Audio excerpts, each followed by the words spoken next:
Tem um momento de março de 2023 que nunca vai sair da minha cabeça. Eu estava parado na porta do nosso apartamento em Moema, olhando minha esposa de 29 anos dançando forró com um cara de 32 na festa de São João da comunidade nordestina. A mão dele na cintura dela. O sorriso dela, aquele sorriso largo, genuíno que ela nunca tinha dado para mim. Eles tinham se conhecido apenas 5 meses antes. Eu era casado com ela há quase 2 anos e ela nunca tinha parecido tão feliz ao meu lado. Meu nome é Roberto. Tenho 61 anos e esta é a história de como eu perdi 312 mil reais, minha paz e quase 3 anos da minha vida. Mas deixa eu ser claro, ela não me roubou. Não passou meu cartão escondido. Isso não é história de golpe. É sobre o que realmente acontece quando um homem de 59 anos constrói uma vida com alguém de 29 e descobre tarde demais que amor não cancela a diferença de geração, de cultura, de momento de vida. Eu paguei pela passagem que ela usou para vir para São Paulo, paguei o aluguel onde ela morava e no final paguei até a mudança dela para sair da minha vida. Se você acha que a sua situação é diferente, que amor vence tudo, você precisa assistir isso até o final. Deixa eu te levar para o começo de tudo. Abril de 2021. Eu tinha me aposentado fazia uns 10 meses.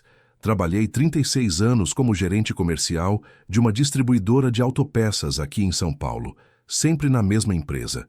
Carreira sólida. Nada espetacular, mas tinha me dado uma vida confortável. Tinha 890 mil reais entre previdência privada, FGTS investido e umas aplicações.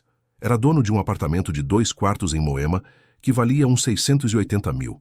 Recebia 7.200 reais por mês, entre INSS e a previdência privada. Não era rico, mas estava bem, sabe? Muito bem. Minha esposa Márcia tinha falecido 4 anos antes. Câncer de mama. Foi horrível ver ela definhando daquele jeito. A gente tinha ficado junto 28 anos. Nos conhecemos num baile de carnaval, acredita? Depois que ela morreu, mergulhei no trabalho até me aposentar. Não namorei, não pensei nisso. Mas aí veio a aposentadoria e de repente eu tinha tempo demais. Silêncio demais. Meu filho Marcelo mora no Rio. Trabalha com TI. Minha filha Patrícia está em Curitiba com o marido e os 2 filhos. Eles vinham aqui em aniversário, Natal, Páscoa só. E eu ficava ali naquele apartamento todo dia comendo marmita congelada, vendo Netflix, existindo. Não vivendo, só existindo mesmo. Um brother meu do clube, o Arnaldo, comentou sobre esses aplicativos de relacionamento. Disse que tinha conhecido umas mulheres interessantes. Eu meio que ignorei na hora. Poxa, aplicativo de namoro? Eu? Mas numa sexta-feira à noite, estava ali com uma lasanha congelada no colo, assistindo um filme que nem estava prestando atenção, e baixei o par perfeito. Os primeiros dias foram frustrantes, vou ser sincero. Recebia mensagens, mas tudo parecia meio robótico. Perfis com fotos muito produzidas. Mulheres dizendo que moravam em São Paulo, mas as fotos eram claramente de outros lugares. Estava quase desinstalando. Aí o aplicativo me mostrou uma seção de recomendados para você. E lá estava ela, Jéssica. A foto do perfil não era nada produzida, sabe? Ela estava numa festa junina com uma blusa xadrez vermelha, sorrindo para a câmera. Parecia real, espontâneo. Cliquei no perfil. Ela tinha 29 anos, era de Caruaru, Pernambuco. Trabalhava como recepcionista numa clínica odontológica, mas o que me pegou foi a descrição do perfil. A maioria que eu via era vazia ou cheia de frases prontas sobre viajar e curtir a vida. A dela era diferente. Ela falava sobre ser a mais velha de 4 irmãos, sobre ajudar a mãe que criava os filhos sozinha, sobre família ser a coisa mais importante, sobre gostar de forró pé de serra, de comida caseira, de coisas simples. E ela escreveu algo sobre amor não ser fogos de artifício, mas sim estar presente todo dia. Aquilo me acertou em cheio. Era exatamente o que eu e a Márcia tivemos. A gente estava presente um para o outro todos os dias durante 28 anos. Levei uns 30 minutos escrevendo a primeira mensagem. Ficava escrevendo, apagando, escrevendo de novo. No final mandei algo sobre ter visto que ela era de Caruaru, que eu adorava forró, perguntei se ela gostava de Dominguinhos. Disse que tinha achado bonito o que ela escreveu sobre amor ser presença. Apertei enviar e pronto. Fiquei olhando o enviado na tela. Dia 1, nada. Dia 2, eu abri o app umas 20 vezes. Nada. Comecei a achar que era idiota. Óbvio que ela não ia responder. Dia 3, quase deletei o app. Dia 4, estava fazendo janta quando o celular vibrou. Mensagem da Jéssica. Cara, minhas mãos tremeram quando abri. Ela pediu desculpa pela demora. Disse que recebe muita mensagem de cara só falando "Oi, gata", ou pedindo foto, que quase não viu a minha. Respondi na hora. A gente conversou umas 3 horas naquela noite. Sobre música, sobre família, sobre vida. Foi fácil, natural, como conversar com alguém que você conhece faz tempo. Nos 4 meses seguintes, a gente conversou todo dia, mensagens, ligações, videochamadas. Ela era só presente, sabe? Interessada na minha vida. Lembrava de detalhes. Se eu comentava que ia no médico, ela perguntava depois como foi. Comecei a me sentir vivo de novo pela primeira vez em anos. Alguém queria saber do meu dia. Alguém ria das minhas piadas. Alguém me fazia sentir que eu importava. Foi por essa época que contei para minha filha Patrícia numa das nossas ligações de domingo. Comentei que estava conversando com alguém que conhecia online, alguém de Pernambuco. Teve uma pausa quando eu disse que a Jéssica tinha 29 anos. Aquele silêncio pesado. A Patrícia tem 34. Ela falou que isso era mais nova que ela. Perguntou se a Jéssica sabia a minha idade. Fiquei meio na defensiva. A Patrícia pediu para eu ter cuidado. Disse que uma amiga dela conhecia alguém que tinha sido enrolado em site de relacionamento. Perdeu dinheiro. Me fez prometer que não ia mandar dinheiro. Eu prometi. E era sério quando prometi. Mas naquele ponto, eu já estava envolvido com a Jéssica. Pela primeira vez em 4 anos, eu me sentia vivo. Alguém queria ouvir sobre o meu dia. Alguém ria comigo. Alguém me fazia sentir importante. Uns 5 meses depois de começarmos a conversar, eu disse para Jéssica que queria conhecê-la pessoalmente. Queria ir para Caruaru. Ela explicou que na cultura dela, no interior do Nordeste, quando uma moça nova namora um homem bem mais velho, de fora, as pessoas julgam. Acham que ela está interessada só em dinheiro. Que ela é aquele tipo de mulher, sabe? Disse que a mãe dela era muito tradicional e se eu simplesmente aparecesse lá, iam olhar feio para ela. Sugeriu que a gente fizesse videochamada com a mãe dela primeiro. Que eu conhecesse a família virtualmente antes.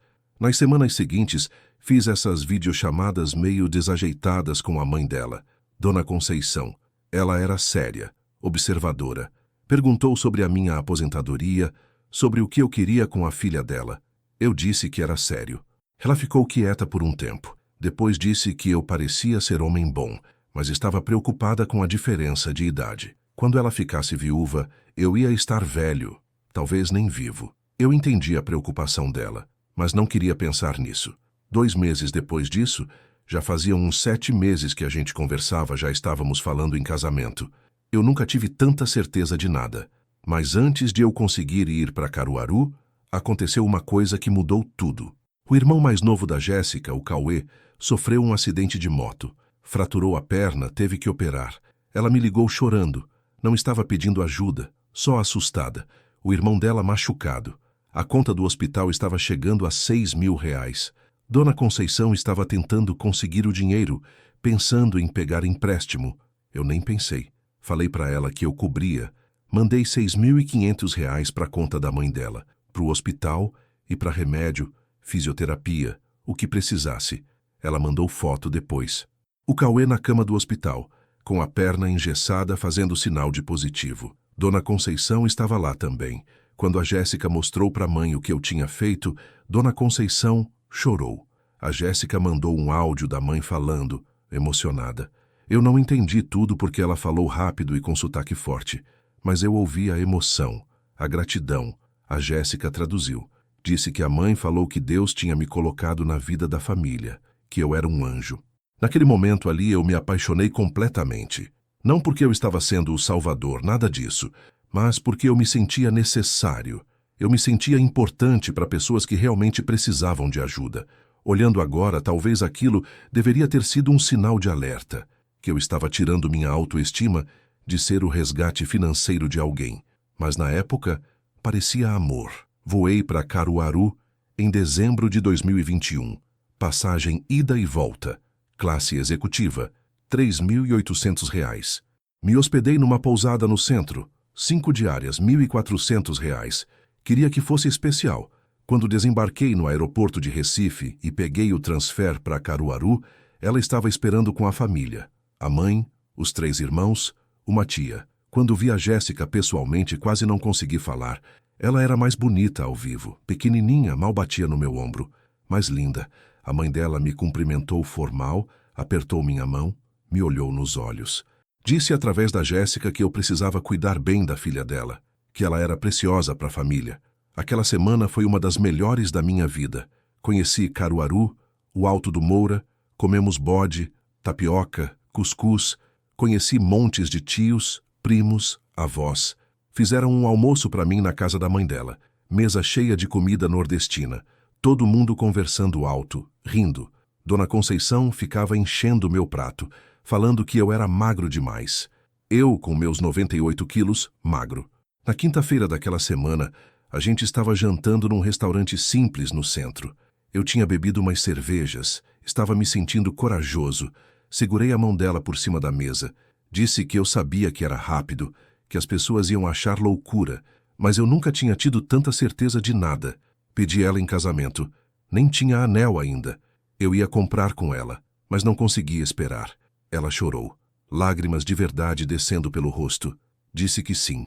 As pessoas nas mesas em volta aplaudiram. O garçom trouxe sobremesa de graça. Foi perfeito, tipo filme. A gente casou 4 semanas depois. Janeiro de 2022. Casamento civil em Caruaru.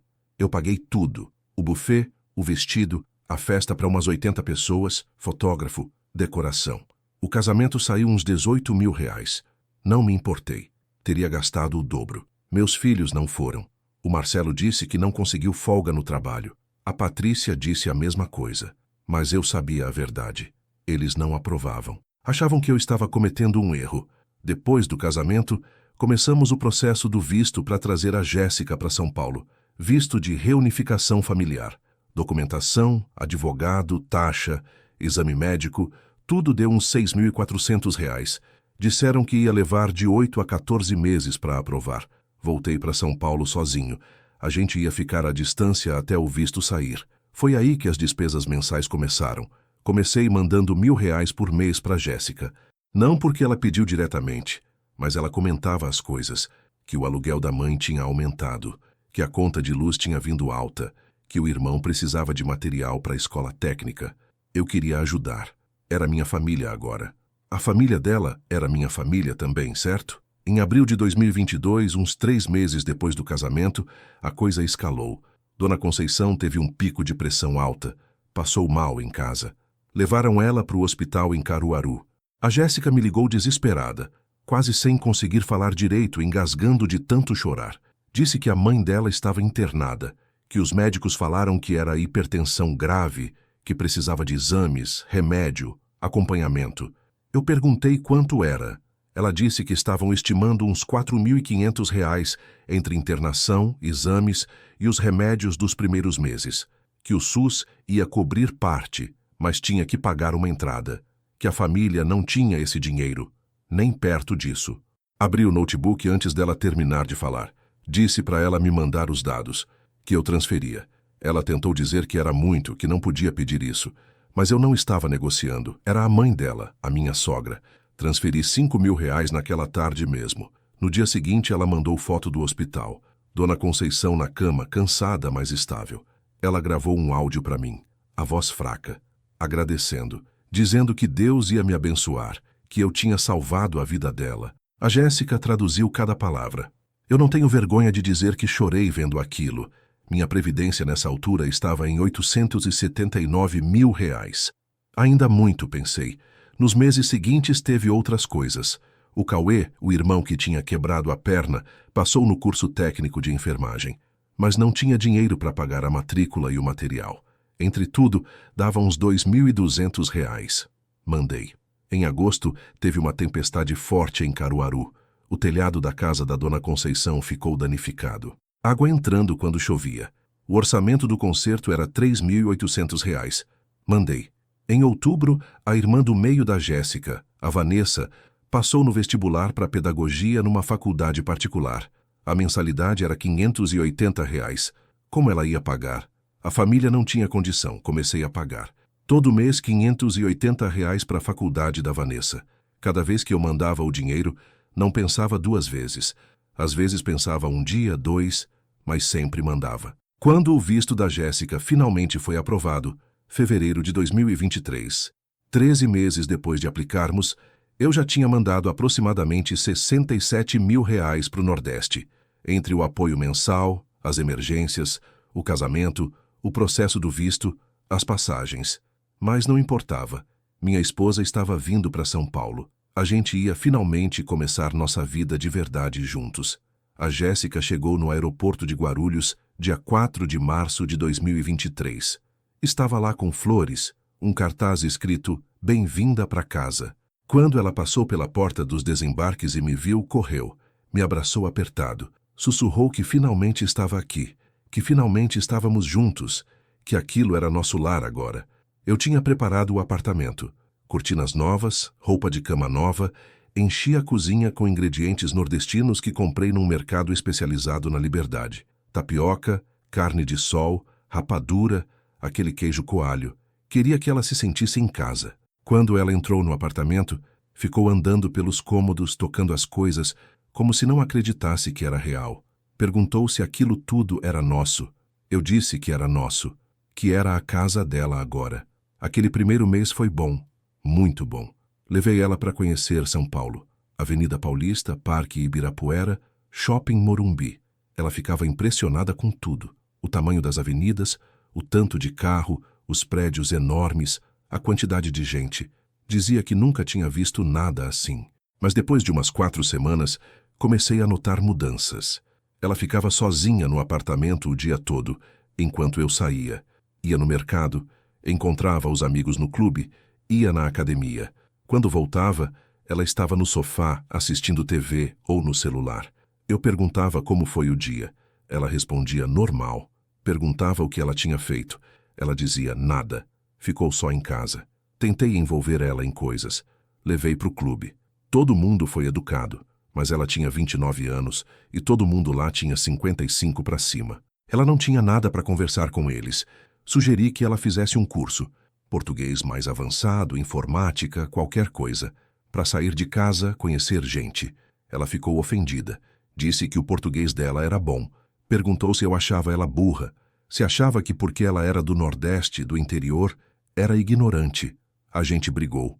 Daquelas brigas que vão rodando em círculo e não chegam em lugar nenhum. No final eu acabei pedindo desculpas sem entender direito o que eu tinha feito de errado. Em maio, uns 2 meses depois dela chegar, a Jéssica me disse que estava se sentindo sozinha, que sentia falta de falar com gente da terra dela, de ouvir o sotaque e comer a comida de verdade, não a que eu comprava no mercado. Sentir que tinha gente que entendia ela. Eu incentivei. Claro, achei que seria bom para ela, que ela precisava disso. Falei para ela procurar a comunidade nordestina em São Paulo. Ela pesquisou e achou um grupo no Facebook, Nordestinos em Sampa. Tinha eventos, encontros, festas. Na primeira vez que ela foi, numa festa junina num CTG na Zona Leste, eu levei ela de carro e fiquei esperando lá fora. Quando acabou, ela saiu sorrindo de verdade pela primeira vez em semanas. Disse que foi maravilhoso, que tinha conhecido um monte de gente de Pernambuco, da Paraíba, da Bahia, que sentia como se tivesse voltado para casa por algumas horas. Falei que era ótimo, que ela devia ir mais vezes. Ela sugeriu que eu fosse junto no próximo encontro. Então fui. E cara, vou ser honesto aqui. Eu me senti completamente deslocado. Eram umas 90 pessoas naquele espaço. Todo mundo nordestino. Todo mundo falando com aquele sotaque forte, fazendo piadas que eu não entendia, fazendo referências a coisas que eu não conhecia. As pessoas foram educadas comigo. Educadas demais até. Mas eu via nos olhos deles a pergunta: o que esse velho paulista está fazendo aqui? Depois da festa, tinha um almoço comunitário no salão. Devia ter umas 70 pessoas. A Jéssica estava no mundo dela, rindo, conversando, trocando entre português normal e aquele jeito mais carregado de falar que ela usava quando estava animada. E foi lá que eu vi ele pela primeira vez. Diego. Ele devia ter uns 32 anos. Alto, bonitão. Daqueles que vão para a academia todo dia. Trabalhava como enfermeiro no Hospital São Paulo. Estava em São Paulo havia 5 anos. Ele veio até mim, apertou minha mão, disse parabéns pelo casamento que a Jéssica tinha comentado sobre mim. Agradeci, mas aí eu vi ele e a Jéssica conversando. E era tão fácil, tão natural. Eles trocavam entre falar normal e falar com sotaque no meio da frase. Riam de piadas que eu não entendia. Falavam de lugares, comidas, músicas que eram parte do mundo deles. Eu era um estranho no casamento da minha própria esposa. No caminho de volta para casa, a Jéssica estava mais animada do que eu tinha visto em meses. Perguntei se ela se divertiu. Ela disse que sim, muito, que era tão bom estar perto da cultura dela, que o Diego era gente boa, que ele falou que podia ajudar ela a arrumar trabalho, que conhecia gente em vários hospitais, clínicas. Eu disse que era ótimo, e era ótimo. Eu queria que ela tivesse amigos, queria que ela fosse feliz. Mas tinha uma coisa apertando no meu peito que não ia embora. Nas semanas seguintes, a Jéssica começou a ir nos encontros da comunidade com frequência. Toda semana tinha alguma coisa. Terça, tinha roda de samba com nordestinos. Quinta, tinha grupo de oração. Sábado tinha festa, churrasco, alguma coisa sempre. Ela ia em todos. 3, 4 vezes por semana. E o Diego estava sempre lá. Ela chegava em casa e falava sobre o dia. O Diego ajudou ela a preencher currículo. O Diego e ela foram no mercado nordestino depois do encontro. O Diego convidou ela para a festa de aniversário da prima dele. Eu sorria. Dizia, que legal. Mas por dentro estava morrendo. Uma noite, lembro que acordei às 3 da manhã. A Jéssica não estava na cama. Me levantei, fui até a sala, ela estava no sofá com o celular, rindo baixinho da tela. Perguntei com quem ela estava falando. Ela levou um susto. Disse que era o Diego, que ele tinha mandado um vídeo engraçado, que ele estava no plantão da noite. Falei que eram 3 da manhã. Ela falou, e daí? Como se fosse a coisa mais normal do mundo. Perguntou se eu achava estranho. Eu disse, sei lá, talvez. O rosto dela fechou. Me acusou de não querer que ela tivesse amigos. Disse que eu queria ela presa no apartamento o dia todo, sendo a esposa quietinha que não fala com ninguém. Tentei dizer que não era isso, mas ela me cortou. Disse que ia dormir. Passou por mim e foi pro quarto. Fechou a porta. Não bateu, mas fechou. Foi quase pior. Fiquei ali sozinho na sala às 3 da manhã me perguntando como eu tinha virado o vilão por ficar desconfortável com minha esposa conversando com outro cara de madrugada. De manhã, ela pediu desculpa. Disse que exagerou. Eu pedi desculpa também. Disse que confiava nela, que era só insegurança minha. Mas a verdade, eu não confiava. Ou melhor, eu não confiava que ela ia escolher ficar comigo. Porque toda vez que eu via ela com ele, toda vez que eu via ela rindo com ele, eu via uma coisa que eu não podia dar para ela. Juventude, energia, cultura compartilhada, um futuro que fazia sentido. Eu tinha 59 anos, ele tinha 32. A gente não estava nem na mesma geração. Em algum ponto no meio de tudo isso, enquanto a história com o Diego estava se desenvolvendo, eu fiz uma coisa que não me orgulho. Chequei o celular dela. Ela estava no banho. O celular estava carregando na cozinha.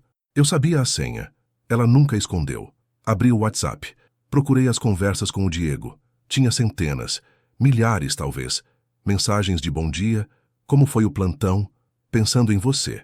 Aquele evento domingo. Vai ser bom. Tô com saudade. O Roberto não entende essas coisas. Ele é de outra geração, né? Nada explicitamente romântico. Sem eu te amo. Sem planejar fugir juntos. Mas a intimidade estava ali. A conexão emocional. Tinha áudio também. Ouvi o Diego falando aquele sotaque pernambucano forte, falando alguma coisa engraçada. Depois o áudio dela respondendo, rindo, aquela risada genuína que ela raramente dava comigo. Ouvi o chuveiro desligar. Fechei tudo rapidinho. Coloquei o celular exatamente onde estava. Fui para a sala. Sentei no sofá. Fingi estar vendo TV. Ela saiu do banho, passou pela sala, perguntou se eu queria almoçar fora. Eu disse que sim. Fomos almoçar. Agimos como se estivesse tudo normal, mas nada estava normal. A situação explodiu em setembro. Tinha uma festa de aniversário da comunidade nordestina num clube na Zona Sul. A Jéssica estava falando sobre isso fazia semanas. Ia ter forró ao vivo, comida nordestina, muita gente. Ela queria muito ir. Eu disse que a gente ia. Mas no dia da festa acordei com uma dor de cabeça horrível, enxaqueca pesada. Aquelas que você não consegue nem abrir o olho direito porque a luz dói. Falei para ela que não ia conseguir ir, mas que ela deveria ir, que estava esperando por isso. Ela perguntou se eu tinha certeza. Disse que podia ficar em casa, cuidar de mim. Eu disse que não, que ela fosse. Se divertisse. Eu ia ficar bem. Ela hesitou, mas acabou concordando. Me beijou na testa. Disse que voltava até às 10. Saiu meio-dia. Por volta das 4 da tarde, minha enxaqueca tinha melhorado bastante. Tomei um remédio, bebi água. Às 5h30 estava quase normal. Fiquei pensando. Pensei em ligar para ela, falar que estava melhor, que ia buscar ela. Mas aí pensei, por que não dar uma surpresa? Chegar lá, dançar um pouco com ela, mostrar que eu me importava com as coisas dela. Peguei o carro e fui pro clube. Cheguei umas 6 e pouco. A festa estava bombando. Música alta, gente dançando, cheiro de churrasco no ar. Estacionei e entrei procurando por ela. Andei pela festa. Área do churrasco, salão de dança, nada. Aí, saí pro pátio externo. Tinha umas mesas, um jardim, vista pro campo. E eu vi eles. Estavam sentados numa mesa afastada. Só os dois. A cabeça dela apoiada no ombro dele. O braço dele ao redor dela. Não apertando, só ali. Perto. Íntimo demais. Eles estavam conversando baixo. Ela disse alguma coisa e ele riu. Ela riu também e empurrou o ombro dele brincando. Ele empurrou de volta, de leve. E naquele momento eu soube. Ela estava apaixonada por ele. Ou talvez já estava. Fiquei ali parado, acho que uns 2 minutos. Eles não me viram. Dei meia volta e voltei para o carro. Dirigi para casa. Sentei na garagem do prédio por meia hora tentando processar o que fazer. Ela chegou em casa às 10h15, sorrindo, trazendo uma marmita da festa. Perguntou como eu estava. Disse que melhor. Ela disse ótimo, que trouxe comida, que a festa foi incrível. Perguntei se o Diego estava lá. O sorriso dela tremeu um segundo. Disse que sim. Muita gente estava lá. Perguntei se eles ficaram juntos. Ela disse tipo, ficaram no mesmo grupo o tempo todo. Por quê? Eu queria gritar. Queria falar que vi eles. Mas o que eu tinha visto exatamente? 2 pessoas sentadas perto. Isso não é traição. Tecnicamente nem é inapropriado. Eu disse nada, sem motivo. Mas ela sabia. Eu vi nos olhos dela. Ela sabia que eu suspeitava de alguma coisa. Naquela noite mal conversamos. Ela foi dormir cedo. Eu fiquei acordado na sala, tomando uísque, passando aquela imagem na cabeça. A cabeça dela no ombro dele, o braço dele ao redor dela. A facilidade entre eles. No dia seguinte, falei que a gente precisava conversar. Sentamos na mesa da cozinha, a mesma mesa onde a gente tomava café todo dia, onde tínhamos planejado nosso futuro. Perguntei se ela estava apaixonada pelo Diego. Silêncio longo. Ela começou a falar, parou, começou de novo. Disse que era complicado. Eu disse que na verdade não era, era sim ou não. Ela começou a chorar, disse que não sabia, que gostava muito dele, que ele entendia ela de um jeito que eu não conseguia. Perguntei por que ele é nordestino. Ela disse não, porque ele tem a idade dela. Falou mais alto do que pretendia. Explicou que ela tem 29 anos, ele tem 32. Eles gostam das mesmas músicas, fazem as mesmas referências. Quando conversam, ela não precisa explicar cada piada, cada coisa cultural. É natural. Flui. Perguntei. E a gente? E nosso casamento? Ela disse que tentou. Que realmente tentou. Achou que amor seria suficiente. Achou que conseguiria se ajustar. Mas está tão sozinha aqui. Eu durmo às 9 da noite. Ela está acordada até meia-noite. Eu quero assistir filme antigo. Ela quer ver série nova. Eu quero ficar em casa sossegado. Ela quer sair, dançar, viver. Ela quer estar perto de gente que entende ela. Perguntei o que ela estava dizendo. Ela disse que acha que a gente cometeu um erro, que nós dois cometemos. Aquelas palavras doeram mais do que eu esperava. Perguntei se era isso que eu era para ela. Um erro. Ela disse que não era assim, que não era pessoal, mas cortei ela. Perguntei para ser honesto. Ela me usou. Casou comigo pela oportunidade de vir para São Paulo? O rosto dela ficou duro. Disse que eu queria honestidade? Então tá. Sim, a possibilidade de vir para São Paulo importou. Sim, a estabilidade financeira importou. A família dela estava quebrada. Eu vi o pai dela levando marmita para não gastar com almoço. Vi a mãe dela cortando o remédio ao meio para durar mais. Ela viu uma chance de ajudar eles. E sim, ela aproveitou. Mas ela também se importava comigo. Se importa. Ela não é um monstro. Perguntei se ela alguma vez me amou de verdade. Ela desviou o olhar. Disse que queria. Pensou que podia desenvolver o tipo de amor que eu sentia por ela. Mas eu tenho 59 e ela tem 29. A gente não está no mesmo estágio de vida. E fingir que está matando ela. Ficamos sentados ali em silêncio por um tempo que pareceu horas. Tentamos terapia de casal. 3 sessões com uma psicóloga em Pinheiros. R$ 220 cada sessão. A psicóloga foi gentil, mas direta. Disse que a diferença de idade e as expectativas diferentes de vida estavam criando incompatibilidades fundamentais, que ia exigir muito trabalho dos dois. A Jéssica faltou na 4ª sessão. Eu fui sozinho. A psicóloga perguntou onde ela estava. Eu disse que não sabia, que ela tinha dito que ia, mas não foi. A psicóloga sugeriu que talvez a Jéssica já tinha tomado uma decisão, mas não estava pronta para falar. Voltei para casa naquele dia sentindo um peso no peito. Entrei no apartamento. Estava silencioso. Chamei por ela. Nada. Fui para o quarto.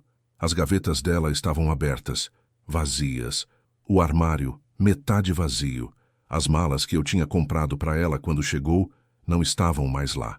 Senti minhas pernas fraquejarem. Sentei na cama. Olhei em volta para o quarto vazio. Tinha um bilhete na mesinha de cabeceira, escrito à mão. Roberto, me desculpa. Não consigo mais. Você é um homem bom. Merece alguém que te ame do jeito que você merece. Mas essa pessoa não sou eu. Desculpa por tudo. Jéssica, fiquei sentado ali segurando aquele papel por não sei quanto tempo. Não chorei. Não conseguia. Só fiquei ali, olhando para as gavetas vazias, para o armário metade vazio, tentando entender como chegamos nesse ponto. Descobri alguns dias depois, através de um conhecido da comunidade nordestina, que me mandou mensagem sem querer querendo, que a Jéssica estava morando com uma amiga em São Mateus e que o Diego estava ajudando ela a se instalar. Claro que estava. Ela entrou com pedido de divórcio 2 semanas depois. Outubro de 2023. Aqui é onde a coisa fica realmente cara, porque eu achei, ingenuamente, que como ela não tinha nem 2 anos no Brasil, como não trabalhou, como não contribuiu financeiramente, o divórcio seria simples. Errado. Muito errado. São Paulo segue regime de comunhão parcial de bens. E aquele formulário I-864 que assinei quando patrocinei o visto dela? Aquilo é um contrato legalmente vinculante. Ela conseguiu advogado. Tenho certeza que o Diego ajudou nisso. A advogada entrou com pedido de pensão alimentícia. Alegou que a Jéssica tinha deixado o emprego e a vida dela em Pernambuco baseada nas minhas promessas. Que ela não tinha renda, experiência de trabalho limitada em São Paulo, precisava de tempo para fazer cursos e conseguir se sustentar. Minha advogada, a doutora Fernanda, me explicou direto.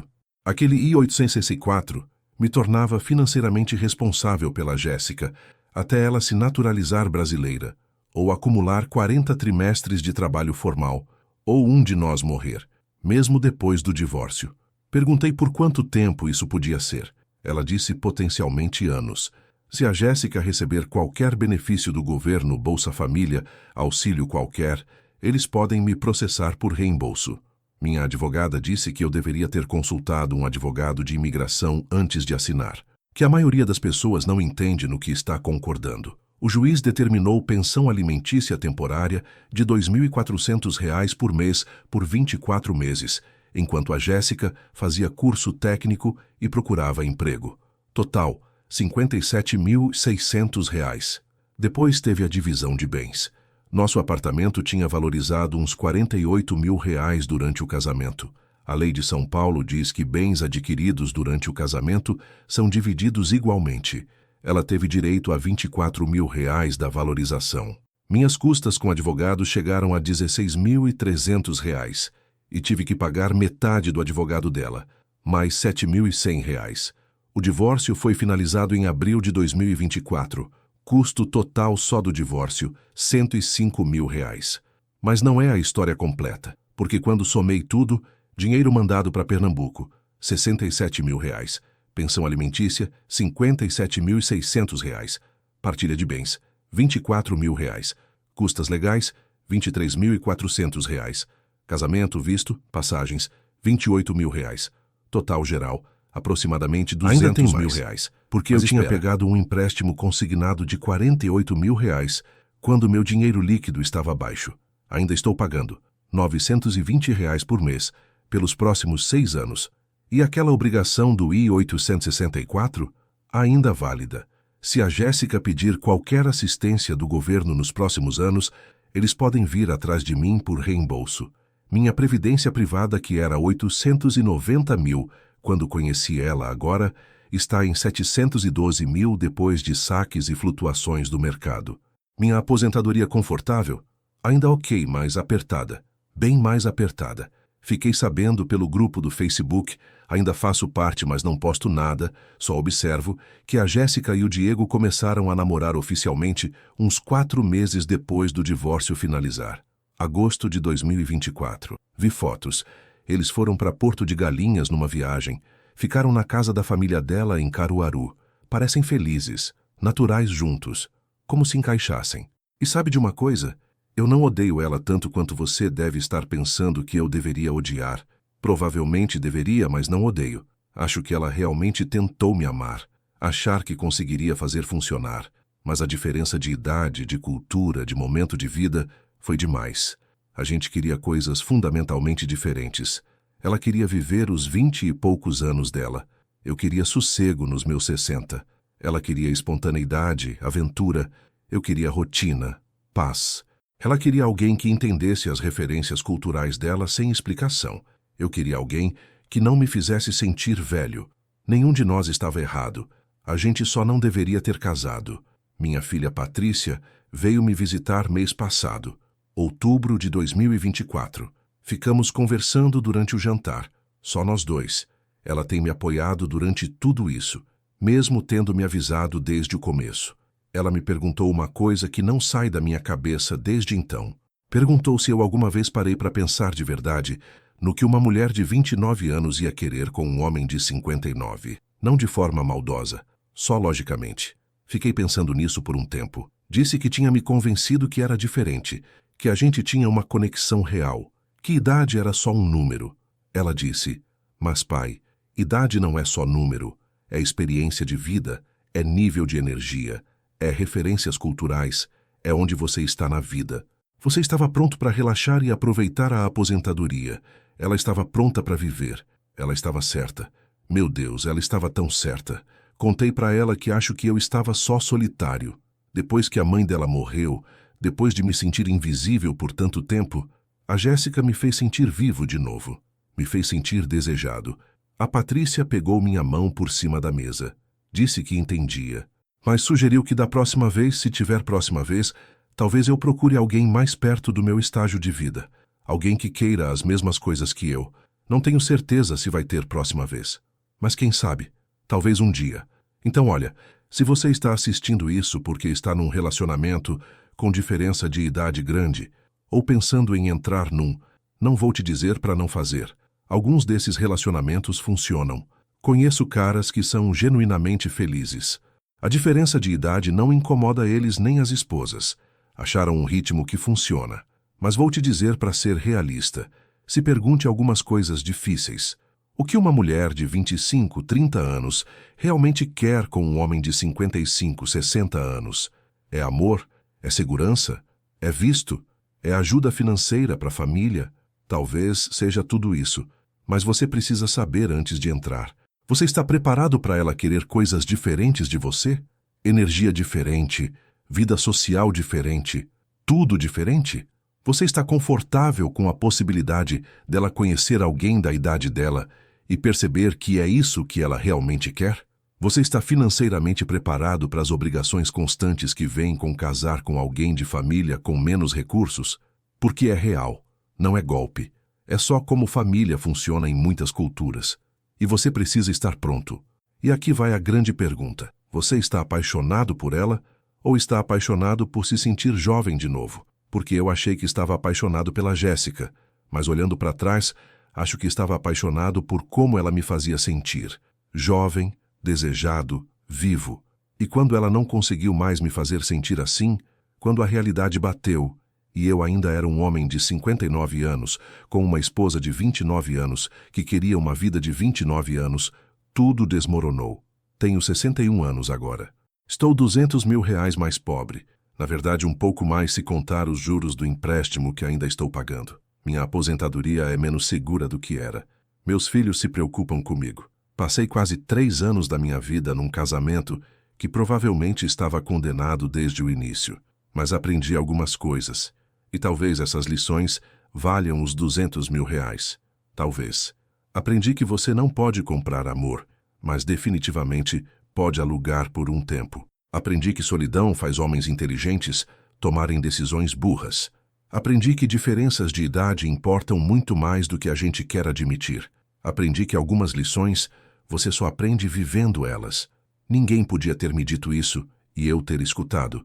Eu precisava viver para entender. Os primeiros meses depois do divórcio foram os piores. Não vou mentir. Acordava de manhã e o apartamento estava silencioso demais. Fazia café só para mim. Sentava na mesa da cozinha sozinho. O lado dela da cama ficou vazio por meses. Não conseguia nem olhar para aquele lado. Acabei dormindo no sofá por um tempo. Era menos solitário de alguma forma.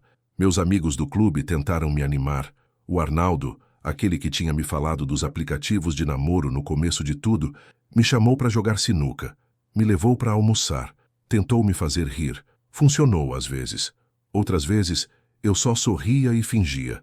A Patrícia ligava toda semana, às vezes 2 vezes por semana, checando como eu estava, se estava comendo direito, se estava saindo de casa. Ela até sugeriu que eu fosse passar uns meses em Curitiba com ela e a família, mas eu não queria ser um peso. Não queria ser o velho divorciado e deprimido morando com a filha. Comecei a fazer terapia em junho de 2024. Encontrei um psicólogo, Dr. Maurício, na Vila Mariana. R$ 300 a sessão. Caro, mas precisava. Nas primeiras sessões, ele só me deixou falar, desabafar tudo. A solidão depois da Márcia morrer, conhecer a Jéssica. A sensação de estar vivo de novo. O casamento. Ver ela se afastando, o Diego, o divórcio, tudo. Ele me ouviu sem julgar. Depois de umas 6 sessões, ele me perguntou uma coisa que mexeu comigo. Perguntou o que eu realmente estava procurando quando baixei aquele aplicativo. Disse que estava procurando companhia, alguém para compartilhar a vida. Ele perguntou se era só isso.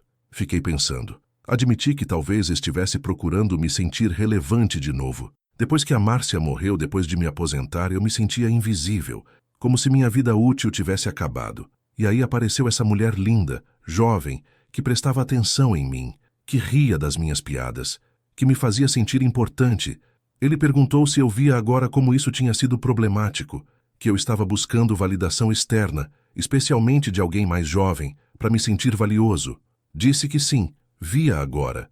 Ele me ajudou a entender que solidão não é desculpa para tomar decisões ruins, que eu precisava aprender a ficar confortável sozinho antes de tentar estar com alguém, que precisava encontrar propósito e valor em mim mesmo, não na atenção de outra pessoa.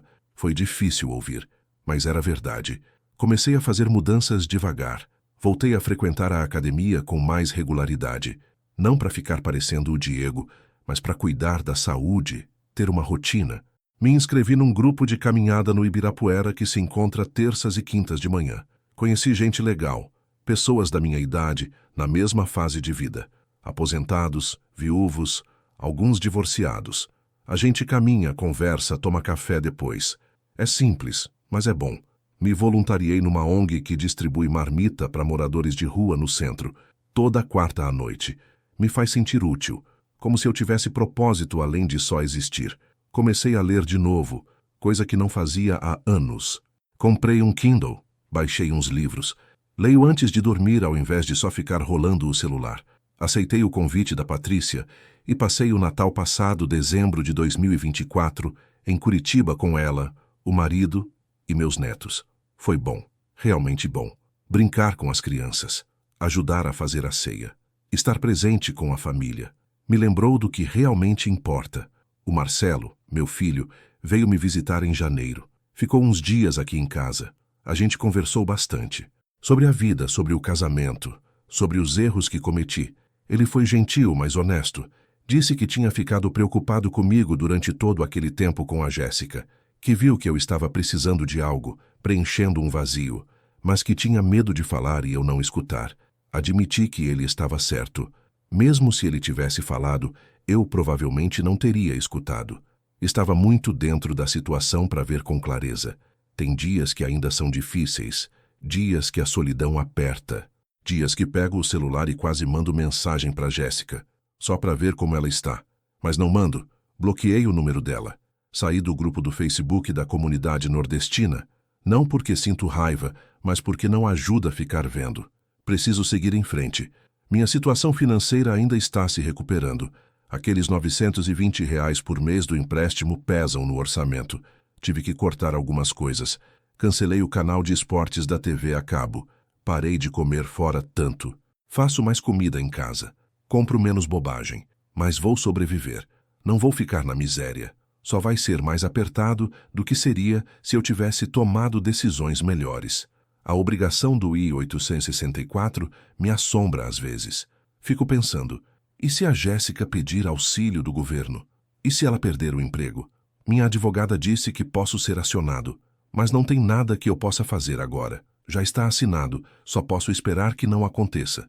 E torcer para que ela construa uma vida estável com o Diego. Pelo bem dela e, francamente, pelo meu também. Alguns meses atrás, em novembro, esbarrei com a Jéssica. Foi num supermercado na Vila Mariana. Completamente por acaso.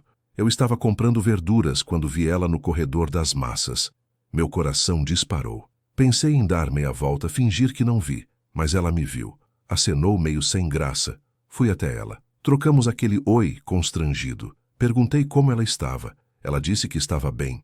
Estava fazendo um curso técnico de radiologia. Ia terminar em alguns meses. O Diego estava ajudando ela a conseguir estágio num hospital. Disse que estava morando em São Mateus com uma colega de curso. Perguntei se ela era feliz. Ela pareceu surpresa com a pergunta. Pensou um pouco. Disse que sim, que estava mais feliz do que estava há muito tempo. Disse que sentia muito por como as coisas terminaram, que eu não merecia ter sido machucado. Eu disse que entendia, que nenhum de nós estava errado, só estávamos errados um para o outro. Ela concordou. Ficou aquele silêncio estranho. Ela disse que precisava ir, que tinha coisas para comprar. Eu disse ok. Ela se virou para ir embora. Parou, virou de volta. Me deu um abraço rápido. Sussurrou. Obrigada por tudo.